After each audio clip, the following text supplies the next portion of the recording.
you guys remember the whole story that took place when, I think it was earlier this year, when the pipeline, the Nord Stream 1 pipeline, something happened. Something happened. There was, whether it was an earthquake or what, nobody knew what happened at the time. And it began leaking and it was non-serviceable, etc. Well, now the United States is being accused of carrying out, along with apparently Norway, an attack, top secret attack, on this Nord Stream 1 pipeline. Russia's pointing the finger at the United States. They think the repairs are going to cost $500 million. The Nord Stream project took about $20 billion in 15 years to construct. So this individual, and I don't know a lot about this person. Now remember, everything's an info op. Remember that. Seymour Hersh, this guy, he's a Pulitzer Prize winning journalist. It's a report. It cites a source with, quote, direct knowledge of the operational planning behind the alleged plot. The White House and the CIA flatly rejected the report on Wednesday. They said it was complete fiction.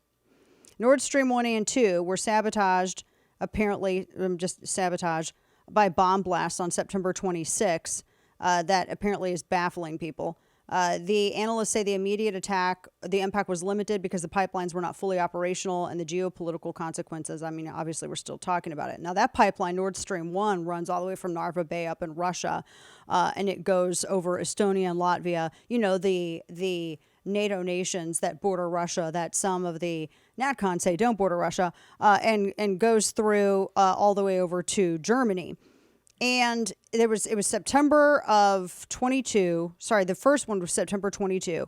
And the report says that U.S. Navy divers planted the explosives 3 months earlier in June before they were remotely detonated.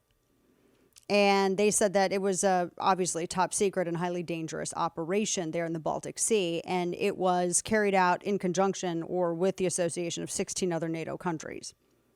And they used the highly publicized 13-day NATO event.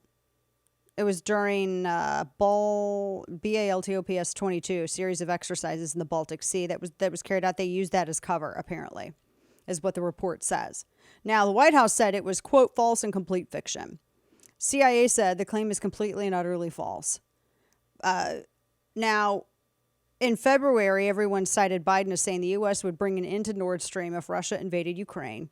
And he was doing a joint conference with German Chancellor Olaf Scholz. And Biden had literally said, quote, if Russia invades, there will no longer be Nord Stream 2. We'll bring an end to it. And then when he was asked how he'd do it, they said he responded cryptically, I promise you we'll be able to do it. So that was Nord Stream 2. But Nord Stream 1 is the pipeline that was apparently damaged. So there's a big, I've seen a lot of, I give people caution on this kind of stuff. I give people caution because I see a lot of, I don't know, even like right-leaning folks going out and saying, oh, Russia's a victim, Russia's a victim, Russia's a victim. This is so mean. Poor Russia, poor Russia. Before anyone thinks that, remember that they were gleefully using their pipelines and gas. I warned everybody. I was like telling you the obvious. Everybody knew this. They were using their energy, the gas, as a weapon. They were weaponizing this, threatening Germany, threatening Europe, keeping them out of any kind of conflict with Ukraine, and basically bullying them into certain positions that were advantageous for Russia through this deal that they have with energy. I mean, remember, they were constructing the Nord Stream 2 pipeline so as to not have Ukraine be an accessory energy state. I mean, it was basically they were part of Russia's energy structure because one of their lines had to go through a portion of Ukraine. And that's one of the reasons why with Nord Stream 2, they were trying to get this off the ground so that Ukraine didn't have that kind of protection anymore. We were talking all about this. And so they have been weaponizing this. It's really hard to claim that you're the victim when you've been weaponizing it knowingly, gleefully, not very secretively either this entire time. And I've seen some people on the right forget that when they're talking about this potentially true or false story. Nobody knows. I mean, the White House and the CIA, who I don't trust at all, say that it didn't happen. Maybe it did. Maybe it didn't. Either way, I don't feel that Russia's a victim in any of it. Kind of hard to look at it like that. I mean, when you FAFO enough, then you do find out. I mean, that's, when you FA, you do FO. It's kind of how it works. And so this, the Russian Foreign Minister, Sergei Lavrov, he's the one who accused, earlier this month, he was saying they were involved. Now they're fully saying, the United States was involved in this. Russia's chief diplomat had said that Victoria Nuland, who is the U.S. Undersecretary of State for Political Affairs, when she hailed the destruction of the pipeline, Lavrov said that her words were basically a confession. Goodness.